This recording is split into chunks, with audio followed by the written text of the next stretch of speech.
Hello dear students, मैं चैन sir इस video में आपका स्वागत करता हूं। इस वीडियो में मैं आपके लिए लेके आया हूं आपके जो बोर्ड एग्जाम से रिलेटेड आपके जो इंपॉर्टेंट जो चैप्टर वाइज आपके जो हिस्ट्री के जितने भी जो एमसीक्यूज हो सकते हैं वो मैं इस वीडियो में लेके आया हूं। आप जो है अभी आपके घर में जो है एग्जाम की तैयारी कर रहे हैं, सो ये जो है उसके लिए बहुत ही इंपॉर्टेंट है क्योंकि पास आपके जो 2-3 दिन जो एग्जाम का बाकी है, तो उस बीच आप जो है इस वीडियो को देखे हुए तो आपके लिए बहुत ज्यादा हेल्पफुल होगा। अगर वीडियो देखने का भी टाइम नहीं है तो मैं जो है इसका जो पूरा जो कंप्लीट जो एमसीक्यू है उसका जो पीडीएफ है डिस्क्रिप्शन में लिंक कर दे रहा हूं, वहां से आप जाकर उसको डाउनलोड करके आप जो है कुछ ही टाइम में पूरी हिस्ट्री का है, ऐसे आपके ज्योग्राफी का भी आएगा, आपके जो सिविक्स का भी आएगा और इसी तरीके से आपके इकोनॉमिक्स का भी आएगा। तो सभी के जो है वन क्लिक में आप जो है पूरे के पूरे जो चैप्टर वाइज जो है एमसीक्यू को रिवाइज कर सकते हैं और ये जो है रिपीटेड और मोस्ट इंपॉर्टेंट एमसीक्यूज है। तो चलिए जो हम जो फर्स्ट जो चैप्टर आपका हिस्ट्री का है, हम उसमें जो first the rise of the nationalism in Europe, तो इसका जो फर्स्ट जो क्वेश्चन आपको देखते हैं, the first great revolution which gave the clear idea of nationalism with its core word liberty, equality and fraternity was। तो जो फर्स्ट जो रिवोल्यूशंस की बात किया गया है या फिर नेशनलिज्म से रिलेटेड या फिर आप जो देखेंगे यहाँ पर लिबर्टी, इक्वलिटी या फिर फर्टिनिटी कोई भी वर्ड आए, इस तरीके से आपको समझना है और आंसर आपको लगा देना है। बी जो है राइट ऑप्शन हो जाएगा, द फ्रेंच रेवोल्यूशन। इसको फर्स्ट जो ग्रेट रेवोल्यूशन के रूप में, नेशनलिज्म के रूप में जाना जाता है, या फिर जहां से जो थ्री जो आइडियाज जो थे आपके लिबर्टी, इक्वलिटीज या फिर फर्टिनिटी जो है निकलकर बाहर आया था, ये जो थ्री आइडियाज थे। देन नेक्स्ट आता है आपका which of the following countries was not the representative of the European power. इनमें से कौन जो यूरोपियन पावर्स नहीं है, तो ए ब्रिटेन, रशिया और प्रूसिया तीनों जो है यूरोपियन पावर है, स्विट्जरलैंड नहीं है। तो आपका आंसर हो जाएगा डी, स्विट्जरलैंड रिप्रेजेंटेटिव नहीं है किसके, यूरोपियन पावर के। Then the civil code of 1804 in France is usually known as, civil code के रूप में 1804 के रूप में किसे जाना जाता है, तो ये बहुत ही इजी क्वेश्चन है और बार बार रिपीटेड क्वेश्चन है और ये जो है आपको 2 मार्क्स, 3 मार्क्स या फिर 5 मार्क्स के रूप में सिविल कोड या फिर जिसे हम नेपोलियनिक कोड या फिर नेपोलियन कोड के रूप में जानते हैं, तो आंसर आपका बी हो जाएगा। Then who was described as the most dangerous enemy of our social evil, किसने डिस्क्राइब किया था, तो आंसर आपका ओटोमन वन बिस्मार्क है या फिर गियुसेप्पे मैज़ीनी है या फिर मेटरनिक है या फिर आपका जॉन केफेड हैडर है, तो आंसर आपका बी हो जाएगा। जो गियुसेप्पे जो मैज़ीनी है उसने the most dangerous enemy of our social evil के रूप में डिस्क्राइब किया था। देन फिफ्थ आता है the treaty of recognition Greece as a independent nation, Greek को जो है इंडिपेंडेंट नेशन के रूप में कौन सी जो ट्रीटी है वो रिकॉग्नाइज करता है, तो यहाँ पर राइट आंसर आपका हो जाएगा सी, कॉन्स्टेंटिनोपल का जो आपका जो 1832 में जो ट्रीटी हुआ था वहां पर जो है रिकॉग्नाइजेशन मिला था ग्रीस को as a independent nation. Then आपका नेक्स्ट आता है who said when France needs the rest of the Europe catch cold, किसने कहा था, तो गैरिबल्डी थे या बिस्मार्क, तो आंसर हम जो देखें तो लास्ट जो डी है ड्यूक मेटरनिक, उसने कहा था कि भाई जो है France needs the rest of Europe catch cold. Then next Who was the architect of unification of Germany? Germany के जो यूनिफिकेशन के जो आर्किटेक्ट कौन थे, तो आपके जो 4 ऑप्शन है, 4 ऑप्शन में हम जो देखें तो राइट ऑप्शन आपका ये हो जाएगा ओटो वन बिस्मार्क। इसे जो बिस्मार्क है उसे जो है आर्किटेक्ट कहा जाता है यूनिफिकेशन ऑफ जर्मनी का यूनिफिकेशन के लिए ओटो वन बिस्मार्क है, इसने बहुत ज्यादा प्रयास किया था। Then The allegory of the German nation who wear a crown of oak leaves was a, कौन है, तो मरीना है, यूनियन जैक है, ब्रिटानियन या फिर जर्मेनिया है, तो जर्मन नेशन से रिलेटेड कहा गया तो जर्मेनिया हो जाएगा, है ना, इसको ध्यान में रखिएगा। जर्मन यहां पर आ गया तो जर्मेनिया, देन ब्रिटेन से आ गया तो ब्रिटानियन, है ना। Then a large part of Balkan regions was under the control of, large part था बल्कान रीजन का किसके अंडर कंट्रोल में था, Russian empire, Ottoman empire, German empire या फिर हैंसबर्ग एम्पायर, तो राइट ऑप्शन यहाँ पर आपका बी हो जाएगा। ऑटोमन जो एम्पायर है उसका वो जो है लार्ज पार्ट जो बल्कान रीजन है वहां पर रूल करते थे। 10 नंबर का क्वेश्चन है आपका, the liberal nationalism stand for, liberal nationalism है उसको क्या है, तो freedom for the individuals and equality before law, B option, C option या फिर डी ऑप्शन, तो डायरेक्टली हम आंसर में चलते हैं। आपका ए ऑप्शन होगा freedom for the individuals and the equality before law. तो लिबरल नेशनलिज्म मींस यहां पर इंडिविजुअल फ्रीडम होना चाहिए और इक्वलिटी होना चाहिए लॉ के समान। Then 11th, who among the following form the secret society called Young Italy, ये तो बहुत इजी है ना। यंग इटली का फॉर्मेशन किसने किया था, तो ये आपका इजी हो जाएगा, आपका बी ऑप्शन राइट हो जाएगा। गिउसेप्पे जो मिज़नी है उनके द्वारा जो है यंग इटली का फॉर्मेशन किया गया था। Then the only one state rule by an Italian princely houses was, Italian जो प्रिंसली हाउस आपके जो हाउसेस के द्वारा कौन सा ओनली जो स्टेट है जिनको रूल किया गया था, तो सर्देनिया पिडमोंट आपका क्या हो जाएगा, राइट आंसर हो जाएगा। सर्देनिया जो पिडमोंट है उनको जो है रूल किया जाता था इटालियन जो प्रिंसली हाउसेस के द्वारा। देन नेक्स्ट आता है आपका जो ये जो 13 से 15 मार्क के बीच में जो आपके एसेरेशन और रीजन वाले क्वेश्चन आएंगे, यहाँ पर आपके जो है ऑप्शन में इस तरीके से ए बी और सी डी ऑप्शन रहेगा। जनरली ये ऑप्शन आपको ध्यान में रखना, एग्जाम में हमेशा यही सीक्वेंस में नहीं रहेगा। कभी कभी क्या होता है कि बी वाला जो ऑप्शन है ना, बहुत A and R true but R is not correct expression of assertion, तो ये जो है ए में दे दिया जाता है, तो कई बार जो है आपके लिए कंफ्यूजिंग वाला हो जाता है। तो क्वेश्चंस को रीड करने के साथ ही साथ आपको आंसर को भी रीड करना है, फिर आपको आंसर देना है। और कभी भी कोई भी जो एमसीक्यू क्वेश्चन है उसको छोड़ के आपको नहीं आना है, लेफ्ट नहीं कर देना है, खाली नहीं छोड़ देना है, क्योंकि आपके पास 4 ऑप्शन है, ए बी सी डी, चाहे किसी भी तरीके के जो एमसीक्यू हो आपको करके ही आना है।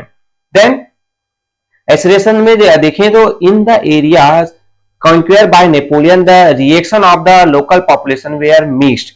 रीजन कहा गया increase taxation, censorship, force to join into French army, all seem to overweight the advantage of the administrative changes. तो यहां पर राइट आंसर आपका ए हो जाएगा। बहुत ए और आर जो है दोनों ट्रू है और करेक्ट एक्सप्लेनेशन है आर जो है किसका, ए का।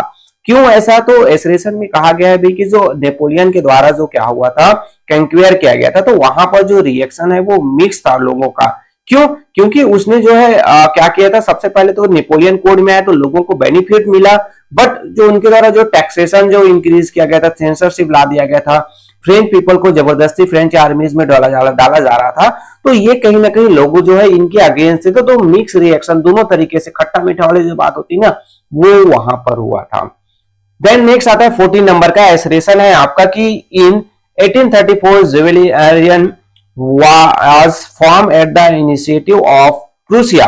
The basic aim was to transfer sovereignty from the monarchy to a body of citizen. तो आंसर आपका यहाँ पर क्या हो जाएगा, सी, A is true but R is false। मतलब जो जुल्वेरियन का जो फॉर्मेशन किया गया था प्रूसिया के द्वारा जो किया गया था, तो उसका मेन जो उद्देश्य आपका क्या था कि वो जो ट्रेड से रिलेटेड था। यहाँ पर जो है मोनार्की से जो है सिटीजन को डेमोक्रेसी वाला सिस्टम, रिपब्लिकन सिस्टम नहीं था, है ना। यहाँ पर रीजन में रिपब्लिकन सिस्टम वाली बात बोल दिया गया है, बट वहां पर तो वो जो है ट्रेड रेगुलेशन से रिलेटेड था। ट्रेड जो एक गिल्ड था, ट्रेड समूह बनाया गया था, जिसे जोल्वेरियन कहा गया था। देन नेक्स्ट आता है आपका assertion, the first clear expression of nationalism came with the French revolution in 1789। अब यहां पर आता है कि नेक्स्ट जो आता है reason, the act of union between England and Scotland resulted in the formation of the United Kingdom. तो चलिए आंसर आपका बी है, बहुत ए एंड आर है वो ट्रू है, but R is not a correct expression of assertion. ऐसा क्यों है कि जो फर्स्ट जो क्लियर जो एक्सप्रेशन नेशनलिज्म का है वो हमें फ्रेंच रिवॉल्यूशन में देखने को मिला, और the act of union between और इंग्लैंड और स्कॉटलैंड की बात, यहाँ पर यूनाइटेड किंगडम का फॉर्मेशन की बात किया जा रहा है। तो ये जो दोनों तो ट्रू है, बट ये जो है रीजन है वो एसरेशन का जो करेक्ट एक्सप्लेनेशन नहीं करता है यहाँ पर, है ना। दोनों अलग अलग बातें यहाँ पर हो रही है, इसलिए राइट ऑप्शन होगा बी। इस टाइप के क्वेश्चन में जनरली हमारे पास ये मिस्टेक्स होता है कि हम जो है हमेशा ए वाला ही हमें राइट नजर आता है। आपके साथ भी होता है, हमारे साथ भी होता है। Then group of the people of the world were identified through, किसके थ्रू आइडेंटिटी, सिंबल्स है, एल्गोरिज है, या फिर लैंग्वेज है, या फिर आपके फ्लैग्स एंड नेशनल कस्टम्स है। तो यहां पर आपके जो है कस्टम्स के जो है, तो आपका डी ऑप्शन राइट हो जाएगा, क्योंकि जो पीपल्स की जो आइडेंटिटी है, वहां पे जो फ्लैग है और जो नेशनल जो कस्टम्स है, उनके अकॉर्डिंग जो है क्या होता है, उनकी जो आइडेंटिटी है वो होती है। देन नेक्स्ट आता है आपका 17 number, the idea of life petri means. Life petri means क्या है, तो फादरलैंड, मदरलैंड, या फिर द सिटीजन, या फिर आपका नेशन। तो ये आपको फ्रेंच रिवॉल्यूशन में आपका जो फादरलैंड वाली बात आ गया, लाइफ पेट्री है, यहाँ पर द सिटीजन वाला भी था, मदरलैंड भी था, उसको भी एक बार जरूर देखिएगा। Then which of the following was not the principle of Napoleonic code, इनमें से कौन जो है नेपोलियन कोड का प्रिंसिपल नहीं है। Did away all privilege based on birth, ये तो था। सिक्योरिंग राइट टू प्रॉपर्टी ये भी था, एबोलिश फ्यूडल सिस्टम ये भी था, इंश्योर्ड राइट टू इक्वलिटी ये नहीं था। तो डी क्या हो जाएगा, इंश्योर्ड राइट टू इक्वलिटी, ये जो है नेपोलियन कोड में नॉट वाला जो वर्ड है आप देखिएगा, है ना। कभी कभी हमें जो है क्या होता है इसी चीजों में एक जो क्वेश्चन आएगा कि नेपोलियन जो कोड सब चीज दिया रहेगा, वहां पर 1804 की जगह 1805 दे दिया रहेगा। हमने तो नेपोलियन कोड देखा था 18 है ना, उसके बाद हमारी जो नजरें हैं वो उस पर 4 या 5 में नहीं जाता है। तो इन चीजों को थोड़ा बेसिक जो चीजें हैं उनको ध्यान में जरूर रखिए। देन नेक्स्ट आता है match the following. Match the following, column A से कॉलम बी को आपको मैच करना। यंग इटली, आपके जो जर्मन एम्पायर या फिर इटालियन नेशनलिस्ट या फिर आपके जर्मन नेशनलिस्ट, और आपके पास 4 ऑप्शन रहेंगे।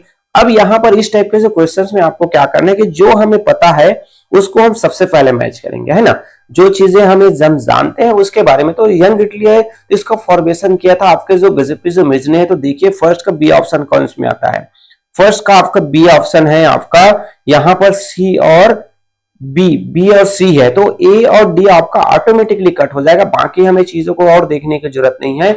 उसके अलावा हम बाकी और जो 2 चीजें हैं उसको और मिला लेंगे, सेकंड मिला लेंगे, जर्मन एम्पायर कौन थे, इटालियन जो नेशनलिस्ट कौन थे, या फिर आपके जो जर्मन नेशनलिस्ट कौन थे। तो इन चीजों को हम इस तरीके से मैच करते हुए हम इजिली बना लेंगे। सेकंड हम देखेंगे तो हमें पता चल जाएगा कि सेकंड का हम डी देखेंगे तो जर्मन एम्पायर विलियम सेकंड थे। देन आपका थर्ड में आपका ए आ जाएगा, थर्ड का आपका ए आ जाएगा, कैफर हो जाएगा, और जर्मन जो नेशनलिस्ट थे वो आपके हो जाएंगे ओटो वन बिस्मार्क थे। तो इस तरीके से हम 1 या 2 को मैच करते हैं तो ऑटोमेटिकली हमारा पूरा का पूरा जो मैचिंग है वो बन जाता है। तो इसको ध्यान में रखिए। Then which one of the following is not true regarding romanticism and nationalism feeling in Europe? अब यहां पर देखिए कब 4 ऑप्शन है आपके कि कौन सा इनमें से ट्रू नहीं है। It was a culture movement which sought to development a particular form of nationalist sentiments. The romantics artists and poets did not criticize the glorification of reason and science. It focused on emotion and magical feelings, या फिर their efforts was to create a sense of shared collective heritage. तो जो romantic जो artist हैं वो criticise करते थे, glorification है और साइंस है उनको रिलेटेड। तो यहाँ पर बी है, यहाँ पर नॉट ट्रू बोला गया है तो बी है वो ट्रू नहीं होगा। यहाँ पर नॉट क्रिटिसाइज रहता ना, डिड क्रिटिसाइज, तो ये ऑप्शन भी करेक्ट हो जाता है ना। तो इस तरीके से ये जो आपके 20 नंबर के हुए। नेक्स्ट आता है विच of the following option is or are correct regarding the various development which happened in the wake of the failings of Louis Phillips in the year 1848। अब यहाँ पर 4 ऑप्शन है ए आपके, और फिर इसके बाद आपके क्या आएंगे, कोड आएंगे। ओनली फर्स्ट या फिर आपका जो थर्ड है, या फिर आपके जो थर्ड या फिर फोर्थ है, या फिर फर्स्ट सेकंड और फोर्थ है, या फिर सेकंड और थर्ड है। तो राइट ऑप्शन आपका सी हो जाएगा, फर्स्ट थर्ड और फोर्थ है वो क्या हो जाएगा, करेक्ट हो जाएगा। नेशनल जो assembly was proclaimed a republic, और आपका सेकंड है national workshop were set up to provide employment, और आपका सफरेज टू ऑल वुमेन ये जो है नहीं होगा, वोटिंग राइट्स की बात यहां पर नहीं थी। Then right to work was guaranteed. तो इस तरीके से फर्स्ट सेकंड और फोर्थ ऑप्शन है वो करेक्ट होगा। देन नेक्स्ट आता है आपका why 1830s was of great economic hardship in Europe।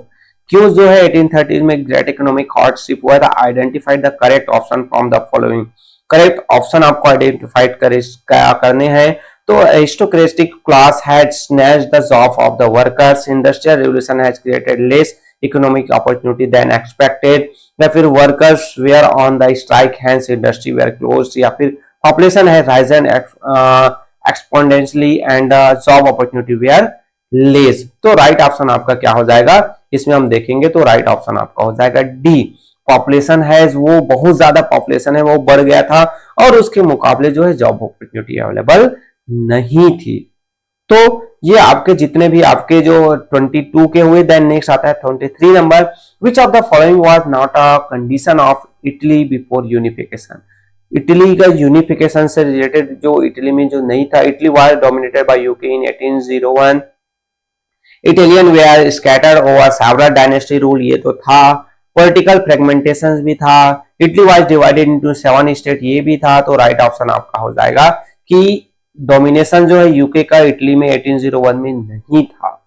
तो इस तरीके 23 का आंसर हुआ। देन नेक्स्ट आता है 24, which of the following was not the objective of treaty of Vienna. Treaty of Vienna का ऑब्जेक्टिव नहीं है। 1815 में देखें तो the Bourbon dynasty was restored to power, या फिर French lose the territories it has annex under Napoleon, या फिर a series of states were set up on the boundaries of France to prevent French expansion in further, या फिर the main intention was to restore the liberal democratic order that had been overthrown by Napoleonic. तो ये जो D option है वो नहीं होगा, बाकी सभी ऑप्शन ऑब्जेक्टिव थे। ट्रीटी ऑफ वियना जहां पर बर्बन डायनेस्टी को फिर से लाया गया, फ्रेंच है जो जीते थे नेपोलियन के समय उसको वापिस कर दिया गया, उनको छीन लिया गया, और बाद में एक जो सीरीज ऑफ बाउंड्रीज बना दिया गया है ना, ताकि जो है फ्रेंच बाउंड्रीज है आगे ना बढ़ सके। तो यहां पर आंसर आपका डी हो जाएगा, जो आपके जो ऑब्जेक्टिव नहीं है। And arrange the following event in the correct sequence and select correct option. Correct sequence में अरेंज करने हैं, तो इस टाइप के क्वेश्चंस थोड़ा ट्रिकी क्वेश्चंस होते हैं, फिर भी मैंने पहले ही बताया जो आपको पता है उसको पहले आपको करना है, फिर उसके बाद ऑटोमेटिकली आपके ऑप्शन से आप देखेंगे तो सीक्वेंस है आपका क्या हो जाता है, ऑटोमेटिकली अरेंज हो जाता है। यूनिफिकेशन, आपके unification of Germany, act of union, unification of Italy, या फिर वीना पीस सेटलमेंट। तो सबसे पहले आपका आ जाएगा सेकंड में आपका होगा एक्ट ऑफ यूनियन, उसके अलावा वीना पीस सेटलमेंट हुआ था, फोर्थ नंबर आ गया, फिर थर्ड में हुआ था यूनिफिकेशन ऑफ इटली, और फिर लास्ट में आपका जो आता है first number unification of Germany. तो इस तरीके से जो आपको पहले फर्स्ट में पता है उसको आप पहले अरेंज कीजिए, उसके बाद देखिए जो ऑप्शन उसमें मैच नहीं हो रहा है उसको एलिमिनेट कर दीजिए, उसको हटा दीजिए। फिर नहीं बढ़ रहा है तो आप जो दो में से आप तुक्का लगाएंगे तो 50% आपके चांसेस जो है तुक्का करेक्ट होने के बढ़ जाते हैं। तो इन चीजों को आप फॉलो जरूर कीजिए। देन नेक्स्ट आता है आपका 26 नंबर का, identify the incorrect match pair. इनमें से इनकरेक्ट जो मैच जो पेयर है उनको आपको, वेना जो पीस सेटलमेंट है 1815 में हुआ था, डेथ ऑफ लॉर्ड बैरन है 1824 में हुआ था, या फिर Piedmont and French defeated Australia ये 1832 में हुआ था, या फिर आपका कस्टम यूनियन वाज फॉर्म 1834। तो कौन सा जो है करेक्ट इनकरेक्ट है, इनकरेक्टली मैच है, करेक्ट मैच नहीं है, तो आंसर आपका सी हो जाएगा, Piedmont and French defeat Austria 1832। ये करेक्टली मैच नहीं, बाकी सब वीना जो पीस सेटलमेंट है 1815 में हुआ था, डेट ऑफ लॉर्ड बैरन है 1824 में हुआ था, और जो कस्टम यूनियन वाज फॉर्म 1834 में हुआ था। देन नेक्स्ट आता है आपका 27 नंबर का, identify the correct statement regarding the act of union. Act of union से related correct, it was signed in 1707, it was signed between England and Scotland, it resulted in the establishment of democracy in Scotland, it resulted in the formation of United kingdom of great Britain. तो code दिया हुआ है, code में से आपको correct sequence choose करनी। कई बार जो है स्टूडेंट्स क्या गलती करते हैं, मैंने प्री बोर्ड में देखा कि भाई इसी में से ऑप्शन कोई भी इसी में से टिक लगाते हैं, इन्हीं में से चूज करके लेते हैं। नीचे आपको कोड भी देखना है, ए है, बी है कि सी है। तो आंसर आपका क्या हो जाएगा, सी फर्स्ट, सेकंड और आपका क्या है fourth is the correct answer हो जाएगा। साइन हुआ था 1707 में। साथ ही साथ यहाँ पर आप देखोगे तो आपका जो है सेकंड नंबर आता है इंग्लैंड और स्कॉटलैंड के बीच हुआ था, और यहाँ पर आपका नेक्स्ट जो आता है आपका फॉर्मेशन यूनाइटेड किंगडम हुआ था। डेमोक्रेसी कह दिया गया, डेमोक्रेसी स्कॉटलैंड। तो ये जो अगर आपस में एक दूसरे ये जो क्या हो जाएगा आपका विरोधाभास है, अगेंस्ट हो जाएगा, तो इसलिए तो थर्ड ऑप्शन होगा ही नहीं। नेक्स्ट हमारा 28 नंबर का है कि which of the following statement option is are correct about the nation of Poland. Poland से रिलेटेड, तो Poland was partition in the 18th centuries, ये करेक्ट है। Poland was ruled by Russia and Polish language was used as a weapon of struggle against Russian dominance, या फिर आपका with the end of Poland the sentiments of nationalism among the Polish people ended as well. तो code है only first है, only third, या फिर सी both second and third, या फिर D both A and second. तो यहाँ पर डी ऑप्शन करेक्ट हो जाएगा। पोलिश वाज पार्टीशन इन आपका 18th सेंचुरीज, और आपका पोलैंड रूल किया रशिया के द्वारा। पोलिश लैंग्वेज है उसको वेपन्स के रूप में अगेंस्ट रशियन डोमिनेंस के रूप में उसको क्या किया गया था, वेपन्स के रूप में यूज किया गया था। देन नेक्स्ट आता है आपका identify the revolutionaries with the help of statement given below. आपको आइडेंटिफाइड करने हैं। तो he was an Italian revolutionaries, he founded two secret society, young Italy in Marseilles and young Europe in Berne, और आपका Metternich describe him as the most dangerous enemy of our social order या फिर social evil के रूप में कहा गया है। तो आपका चूज द करेक्ट ऑप्शन है, इनमें से आपको कौन सा है? लुइस फिलिप्स है, गुजिपी गैरबेली है, या फिर गुजिपी जो मेजनी है, कैरोल कॉर्पेनिस का है। तो यहाँ पर आपको यंग इटली का जैसे ही नाम सुनाई दिया तो आपको आंख बंद करके सी पर ऑप्शन लगा देना है, गुजिपी मेजनी, है ना। देन नेक्स्ट आता है आपका I study the pictures and answer the following question, who design the cover of German एल्मनेक।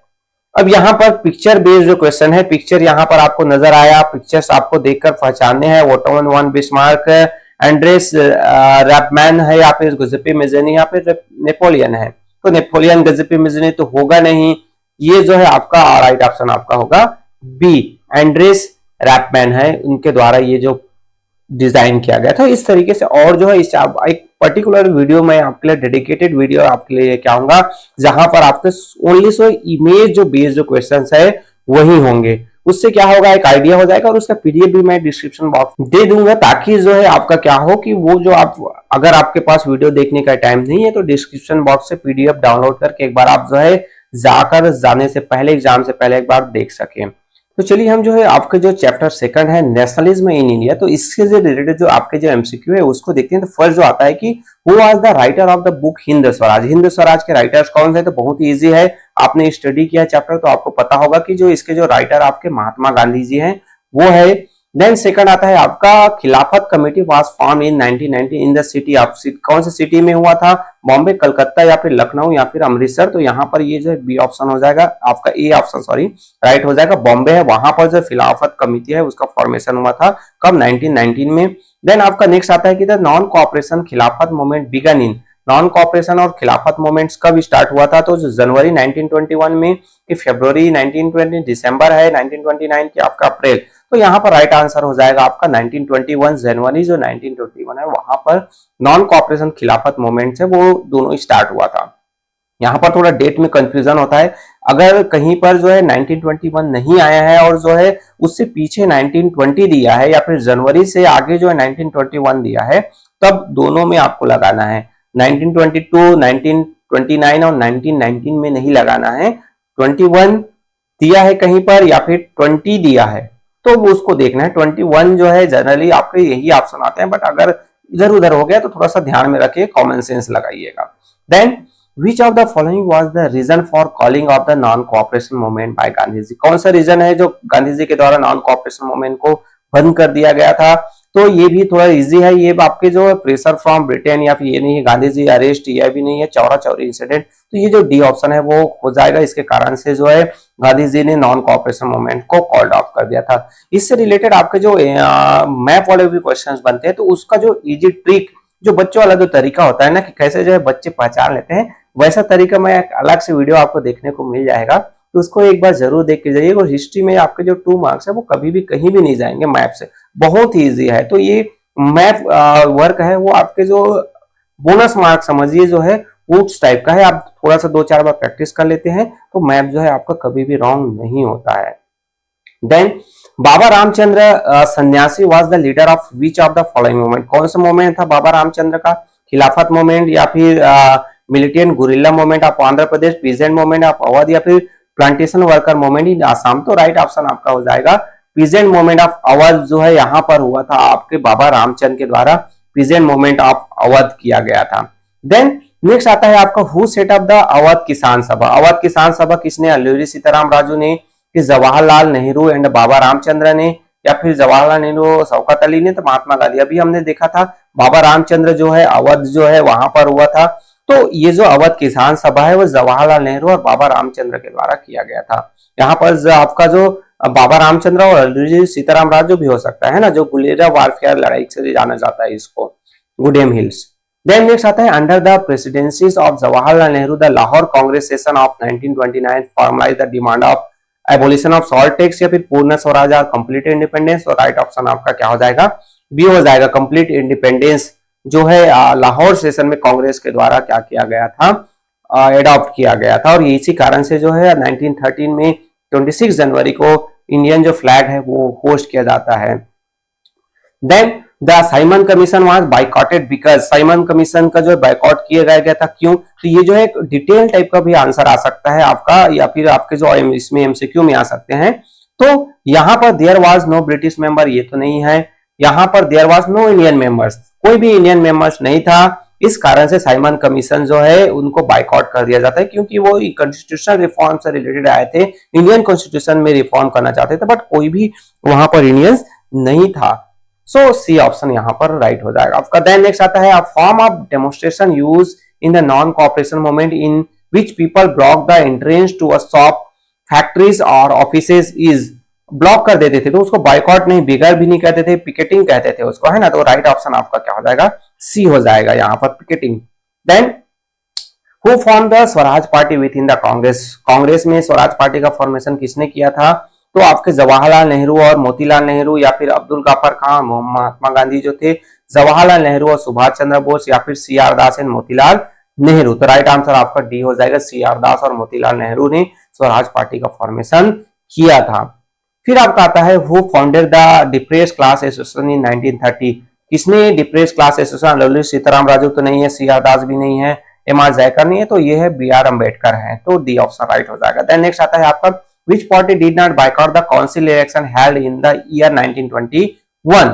यहाँ पर बच्चे थोड़ा सा कंफ्यूजिंग होती है, और यहाँ पर ज्यादातर जो है स्वराज पार्टी कर देते हैं, है ना। तो यहाँ पर मुस्लिम लीग बाइकआउट किया था, कांग्रेस पार्टी किया था, स्वराज पार्टी का उस समय तो उदय भी नहीं हुआ था। तो जस्टिस जो पार्टी है वो बाइकआउट कर देते हैं, आपके बाइकआउट नहीं करते हैं किसका? काउंसिल इलेक्शन का, जब 1921 में होता है। किस कौन से party? Justice party. Then what do you mean by the term begar? Begar means क्या होता है? बेगर मतलब जो बिना an act to prevent plantation work, ये तो नहीं है, है ना। ये जो है the force recruit the soldier in, ये भी नहीं है।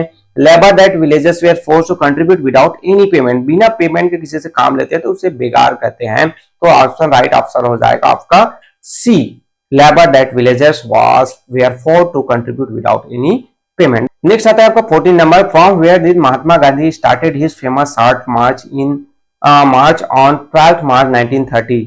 फेमस शॉर्ट डॉग कहां से जो है गांधी जी स्टार्ट करते हैं? तो दांडी में तो खत्म होता है, तो साबरमती जो है वहां से स्टार्ट होता है ना। तो C is the correct answer हो जाएगा। देन नेक्स्ट आता है, which industrialist attack colonial control over Indian economy and support the civil disobedience movement? Purushottam Das Thakur, Dwarkanath Tagore, या फिर सेठ हुकुमचंद? तो आंसर हो जाएगा आपका बी, पुरुषोत्तम दास जो ठाकुर हैं, ठाकुर दास है, उनको उसने जो है सिविल डिसोबीडियंस मूवमेंट को सपोर्ट किया था। Then who visualise and depicted the image of Bharat Mata through a painting?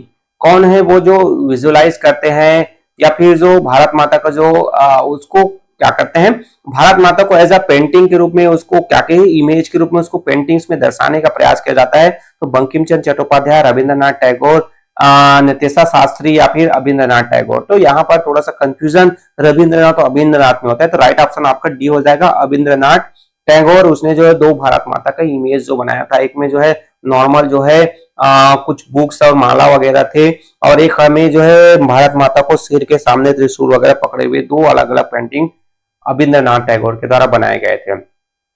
Which of the following was the Mahatma Gandhi novel method of fighting against the British? इनमें से कौन सा जो महात्मा गांधी का जो नॉवेल जो मेथड था फाइटिंग करने का? तो वायलेंस मीन तो नहीं था, bomb down government office, bomb वगैरह भी नहीं करते थे। He fought with the principle of an eye for an eye, आंख के बदले आंख वाला, आंख मिलाने वाला, ये भी नहीं था, अहिंसा था उसका, है ना जी। He practice open defence of law, peaceful demonstration, satyagraha, non violence. तो डी ऑप्शन राइट हो जाएगा आपका। देन नेक्स्ट आता है आपका 18, what does satyagraha mean? Satyagraha का मतलब क्या है? अभी जस्ट हमने देखा है ना, ऊपर में था। तो satyagraha mean use of physical force, ये तो नहीं है। Satyagraha does not inflict pain, it is a non violent method आ गया। तो यही जो है बी ऑप्शन ही आपका क्या हो जाएगा? राइट हो जाएगा। बाकी ऑप्शन आपको देखने की जरूरत भी नहीं पड़ना चाहिए। वेपन्स यहाँ पर बोल दिया गया है ना, एक बार पढ़ लेना। फिर भी मास एग्रेशंस कहा गया है ना, तो ये भी नहीं है। Then what was the purpose of imposing the Rowlatt Act? Rowlatt Act impose करने का क्या मेन पर्पस था? तो वहां पर the Rowlatt Act forbid the Indians to qualify for administrative service, ये नहीं है। Rowlatt Act denied Indian to right to political participation, ये act impose additional tax Indian. The Rowlatt Act authorize the government to imprison any person without trial and convenience court of law. तो ये जो है D option right हो जाएगा आपका। Riot act में बिना किसी कारण से विदाउट ट्रायल उसको जो है अरेस्ट के लिए जाता है पॉलिटिकल प्रिजनर्स के रूप में। देन नेक्स्ट आता है आपका where did the brutal Jallianwala Bagh massacre take. Jallianwala Bagh कहाँ हुआ था? तो अमृतसर में हुआ था, है ना। तो ये राइट ऑप्शन आपका अमृतसर हो जाएगा। मैप में भी आता है ये। और इस मैंने पहले ही आपको कहा है मैप वर्क आपको बहुत ही इजी, जैसे प्राइमरी के बच्चे जो कर लेते हैं ना उस तरीके से आपको बताऊंगा, एक बार वीडियो को जरूर देखिएगा। Then during the Indian freedom struggle why did the Rowlatt act arose popular outrage। Freedom struggles के बारे रॉलेट एक्ट से it curbed trade union activities, it curtailed the freedom of religion, it allowed decisions to of people pressure without trial for 2 years। तो ये जो है C option आपका correct option हो जाएगा। चलिए नेक्स्ट आपका जो है चैप्टर थर्ड पहुंच गए हैं हम। The making of a global word. Global word से रिलेटेड हम जो देखें तो इस जो चैप्टर है बहुत शॉर्ट है और बाकी पीछे वाले जो पोर्शन थे वो तो डिलेटेड है, आपको पता ही होगा। अगर नहीं है तो बाकी पीछे के कुछ जो पॉइंट्स चैप्टर्स है मैक्सिमम जो पार्ट्स है आपको नहीं करने हैं, है ना। और यहाँ पर बहुत ही कम जो है आपका क्या होगा एमसीक्यूज है, ओनली फ्यू जो है 10 एमसीक्यूज भी आपको देखने को नहीं मिलेगा यहाँ पर। फर्स्ट आता है the famous fable city of gold El Dorado is located city in which continent. कौन से continent? Africa, North America, South America या फिर एशिया। तो वो जो है आपका साउथ अमेरिका में था, है ना। देन सेकंड हम जो देखें आपका who are the original inhabitant of America. इनमें से कौन जो है ओरिजिनल इनहैबिटेंट है अमेरिका का? तो American Indians, blue Indians, American या फिर अफ्रीकन। तो राइट ऑप्शन हो जाएगा अमेरिकन इंडियंस। अमेरिकन इंडियंस क्यों कहा जाता है? तो जनरली इसका रीजन है कि भाई जो आपके जो क्रिस्टोफर जो कोलंबस है वो इंडिया की खोज करने के लिए निकला था, बट एक्सीडेंटली वो अमेरिका पहुंच जाते हैं, तो इस कारण से उसको अमेरिकन इंडियंस के रूप में जाना जाता है। Then which powerful bio weapons was used by Spanish to conquer America. America को कंक्वेयर करने के लिए स्पेनिश के द्वारा बैक फीवर, मलेरिया या फिर स्मॉल पॉक्स या फिर रेंडर पैस्ट। तो वो जो है स्मॉल पॉक्स था जिसका यूज किया गया था पावरफुल वेपन्स के रूप में। तो ये जो है आपके जो 2 मार्क्स क्वेश्चंस में भी इंक्लूड हो सकते हैं, आ सकते हैं। ये वाला स्पेनिश कंक्वेयर वाला, इसको थोड़ा सा ध्यान में रखिए, इंपॉर्टेंट क्वेश्चन इस चैप्टर से।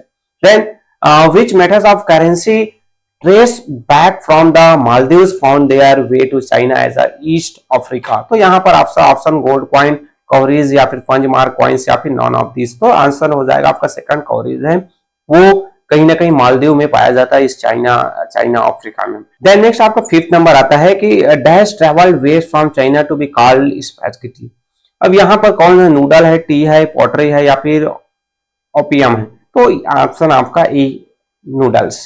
देन नेक्स्ट आता है आपका 6 number who discover the west continent later known as America. किसने डिस्कवर किया था भैया? तो ये तो बहुत इजी है, क्रिस्टोफर कोलंबस ने डिस्कवर किया था अमेरिका का। वास्को डी गामा पहुंचा था कहां? इंडिया। तो यहाँ पर ये जो चैप्टर 3 है वो कंप्लीट होता है। नेक्स्ट आपका जो आता है वो है आपका चैप्टर 5। तो इस चैप्टर में हम जो है प्रिंट कल्चर एंड जो मॉडर्न वर्ड है इससे रिलेटेड जो क्वेश्चन है हम उसको डिस्कस कर लेते हैं। चलिए टॉपिक देखते हैं क्या है आपका। तो the printing press was first introduce in India by which one of the following. Printing press जो है इंडिया में किनके द्वारा? तो ये आपको पता ही होगा, ईस्ट इंडिया कंपनी तो नहीं है, इंडियन रिफॉर्मर्स नहीं है, पुर्तगीज मिशनरीज है। ये बिल्कुल सही है, पुर्तगीज जो मिशनरीज हैं उनके द्वारा इंट्रोड्यूस किया गया था। तो सी है वो राइट ऑप्शन हो जाएगा। देन नेक्स्ट आता है विच one among the following is N ancient name of Tokyo. Tokyo का एंशिएंट नेम कौन सा है? ओसाका, नागानो, ईडो या फिर गिपो। तो ईडो जो है वो आपका क्या है? एशियन नेम है किसका? टोक्यो का। देन नेक्स्ट आता है आपका second what is calligraphy. Calligraphy क्या है? ब्यूटीफुल राइटिंग है, पोएट्री तो नहीं है, टेक्स्ट बुक नहीं है, फ्लावर अरेंजमेंट नहीं है, वो है स्टाइलिश फॉर्म ऑफ राइटिंग लिखने का एक स्टाइलिश फॉर्म है। देन नेक्स्ट आता है आपका 4th number who started to edit the Bengal gazette weekly in 1718। James August इससे थे आपका रिचर्ड एम ह्यू है या फिर बाल गंगाधर तिलक या फिर नन ऑफ दिस। तो यहाँ पर राइट ऑप्शन आपका क्या हो जाएगा? वो हो जाएगा आपका ए जेम्स अगस्ट हिक्के हैं, उनके द्वारा बंगाल गजेट है 1718। फिर बंगाल गजेट को जब बंद करवा दिया जाता है तो बाद में जब जो है उसको जो एक इंडियंस है उनके द्वारा भी उसको स्टार्ट किया जाता है, तो उसको ध्यान में रखिएगा। नेक्स्ट आ रहा है आपका 5th नंबर का the earliest kinds of print technology was developed in. कहां पर हुआ था? जापान एंड कोरिया में। इंडिया जापान और Korea, China Japan and Korea या फिर इंडिया चाइना एंड अरेबिया। तो राइट ऑप्शन आपका सी हो जाएगा, चाइना जापान और कोरिया में जो है अर्लियर जो काइंड प्रिंटिंग जो टेक्नोलॉजी है, वुड ब्लॉक जो टेक्निक है वहां पर डेवलप हुआ था। देन नेक्स्ट 6 नंबर आता है the first to use wood block printing in Europe were. कौन थे फर्स्ट जो wood block printing? The French थे, द इटालियन थे या फिर द जर्मन थे। तो इटालियन जो आए थे तो उनके द्वारा जो है चाइना से उसको सीख कर कहां यूरोप में ले जाते हैं। Then protestant reformers protestant reformers कौन थे? तो 6th century movement to reform the Catholic Church domination by Rome, a challenge to authorities of Rome, a new religious started by Martin Luther या फिर द फ्रेंच रिवॉल्यूशन। तो right option आपका हो जाएगा ए। 16th centuries में एक ऐसा जो मूवमेंट चला था जो कैथोलिक चर्च का जो डोमिनेंट था उनको चैलेंज करने किया था, और उसमें कहीं ना कहीं एक नाम मार्टिन लूथर का भी था। तो ऑप्शन आपका ए इज द करेक्ट होगा। Then the term galley refer to, galley means क्या होता है आपका? कॉरिडोर और long passage where family portrait are use. Then the metal frame is type are laid and the text compose या फिर सी हो जाएगा। लॉन्ग लो बिल्ड सिर्फ ये भी नहीं है, तो राइट ऑप्शन आपका है बी, अ मेटल फ्रेम जो होता था जहां पर टैक्सेस जो है लिखे जाते हैं और कंपोज फिर वहां पर जो प्रिंट करते थे। Then print culture according to many historians made people critical and rational because enlightened thinker are for the role of reason rather than custom, judging everything with reason. The thinkers attach sacred authority to church and the of the state. तो right option आप देखा हो जाएगा तो all of the above हो जाएगा। सभी जो थे कि जो लोग जो हैं क्रिटिकल और जो रैशनल हो जाते थे, मतलब जो लोग जो है ज्यादातर सोचते थे तो चर्चेज है उसके बारे में उनकी जो अथॉरिटी है उनको क्रिटिसाइज करते थे। देन रूजो जो थे वो आइडियाज जो वाल्टियर और रूजो के आइडियाज हैं तो वो कहीं ना कहीं अलग अलग तरीके से अलग अलग लोग सोचते थे उसके बारे में। देन नेक्स्ट आता है the contribution of Grimm brothers of Germany to childrens literate was. अब जो ग्रिम ब्रदर्स का contribution publish story for them spending years of compiled traditional folk talk gather from peasant editing and publishing them as a collection in 1812, having a new shape to rural folk talk, या फिर आपका D all of the above. तो right option है यहाँ पर B. Spending जो Graeme brothers है children literature के कंट्रीब्यूशंस के देखे तो उसने जो है कई साल जो है क्या किए थे, अपना जो टाइम दिया था और उन्होंने कंपाइल किया था ट्रेडिशनल फोक टॉक का। यहाँ पर ये भी चीज है कि वो पब्लिश भी कर इनके लिए बच्चों के लिए उसने जो स्टोरी भी पब्लिश किया था, रूरल फोक टॉक को एक नया शेप दिया था। तो यहाँ पर ऑल ऑफ द अबव भी हो सकता है ना, इसको थोड़ा सा ध्यान में रखिएगा। बट ज्यादा करेक्ट एक्सप्लेनेशन आपका बी ऑप्शन राइट हो रहा है, बट इस तरीके से ऑल ऑफ द अबव नहीं आएगा, है ना, अलग ऑप्शन रहेगा, थोड़ा सा ध्यान में रखिए।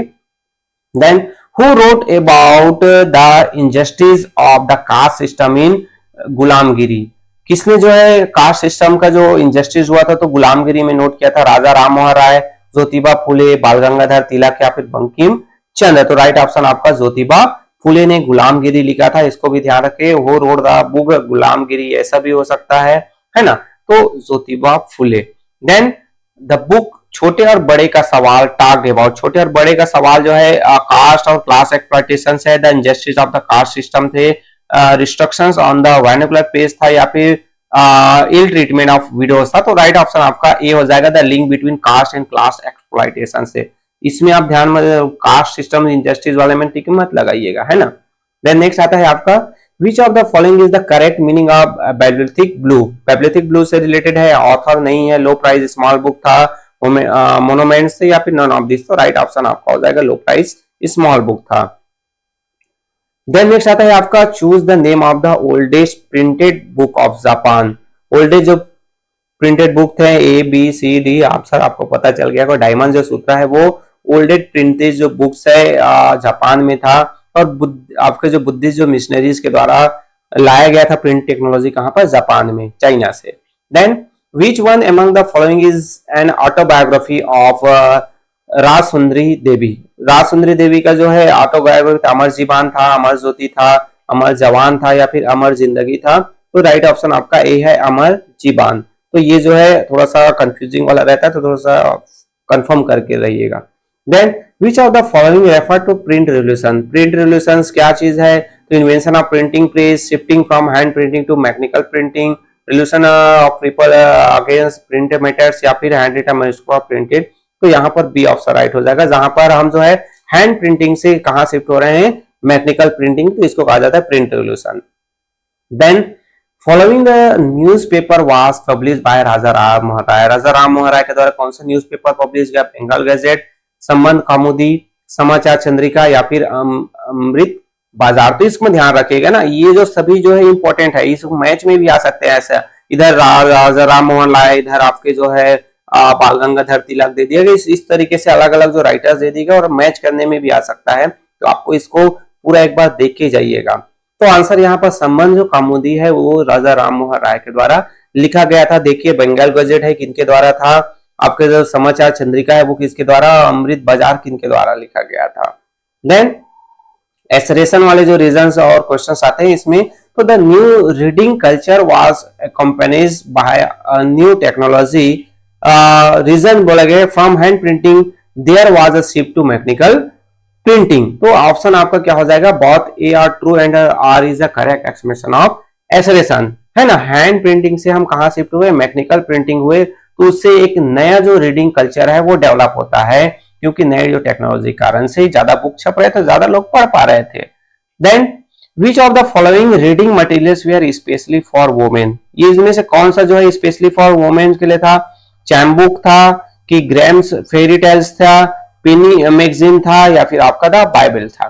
तो ये तो आपके फेरी जो टेल्स थे वो तो आपके किसके लिए, बच्चों के लिए था। बाइबल तो सभी बड़ों के लिए था, धार्मिक पुस्तक था। ग्रैम्स आपके जो पेनी जो मैगजीन थे वो जो है राइट ऑप्शन आपका हो जाएगा। ये जो है स्पेशली वुमेन्स के लिए था। चैम बुक तो एक सस्ता छोटा बुक होता था।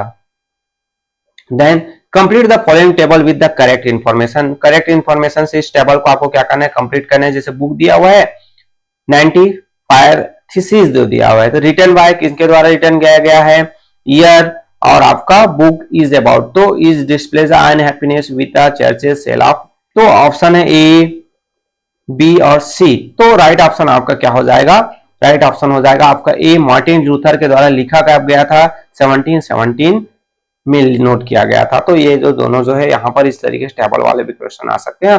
ऑप्शन को आपको इधर देखते हुए करना है ना, मैच करने नहीं लग जाना है।